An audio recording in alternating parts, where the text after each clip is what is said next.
Oh, it's only you, she said. Well, if you must know, I'm upset because my golden ball fell into the well. I could get it back for you, the frog said. But what will you give me as a reward? Whatever you like, frog. What about my pearls and jewels? She suggested. Or perhaps my golden crown? What would I do with a crown? The frog said.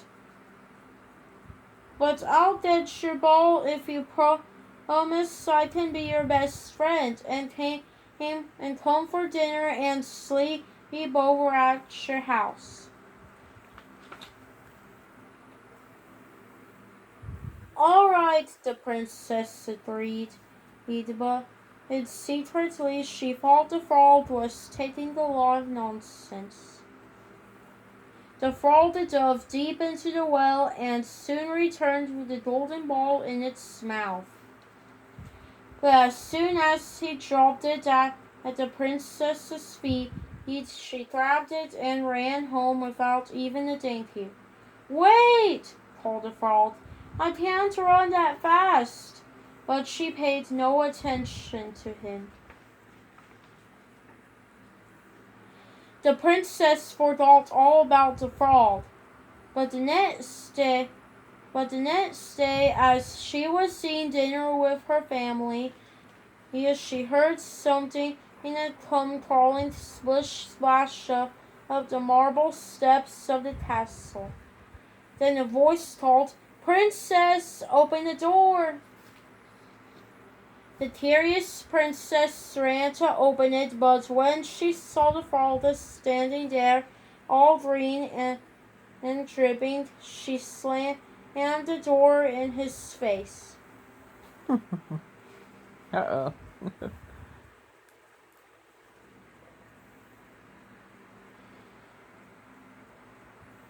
The teen could tell that something was the matter. Has the giant come to get you? He asked. Oh no, father. It's only an ugly frog, she said. And what does the frog want with you? The teen asked. As the princess explained, they heard more knocking. Let me in, princess, the frog pleaded. Have you forgotten what she promised down by the well's full of water? If you made a promise, daughter, you must keep it. Let him in, the teen said. With a long face, the princess opened the door. The frog followed her to the table and said, Lift me up beside you. Don't be ridiculous, the princess said, but her father gave her such a look that she changed her mind. But the chair wasn't high enough, so the frog asked to be lifted onto the table. And once there, he said, Push your golden plates closer so I can share your dinner.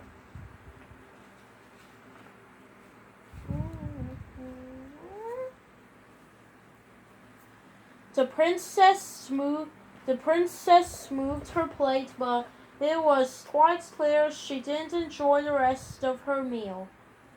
Once the frog had eaten his fill, he said, I'm tired. Carry me upstairs so I can sleep in your room. The thought of sharing her room with the damn frog so upset the princess that she began to cry again. Oh. She began to cry again. Poor princess. Let's keep reading before the memory runs out on the phone. But the teen said, Get going. Get going. It's not right to turn your back on someone who helped you when you were in trouble. Yes, father, the princess said, and carefully picked up the frog with 2 fingers. When she got to her room, she set the frog down in the corner farthest from her bed. But soon she heard the frog plop down beside her. I'm tired too, the frog said. Lift me into bed. Lift me into bed, or I'll tell your father.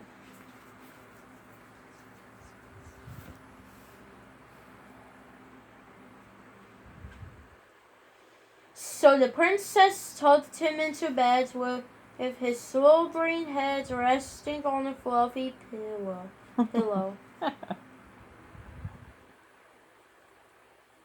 But when she got back into her bed, she was surprised to hear the frog sobbing quietly. Oh.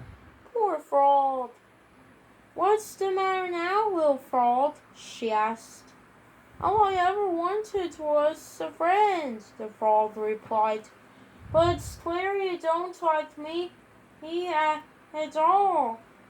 I might as well go back to the well. At this, the princess felt very badly indeed. He's not frog. I know. She sat on the edge of the frog's bed and I'll be her friend, the princess said, and this time she meant it. Then the princess gave him a goodnight kiss on his small green cheek. Instantly, the frog transformed to a very handsome young prince. Wow. The princess could not have been more surprised and pleased. Of course, the prince and princess became very good friends indeed. She changed her dress. Yeah. And a few years later, they were married and lived happily ever after. Yay. The end.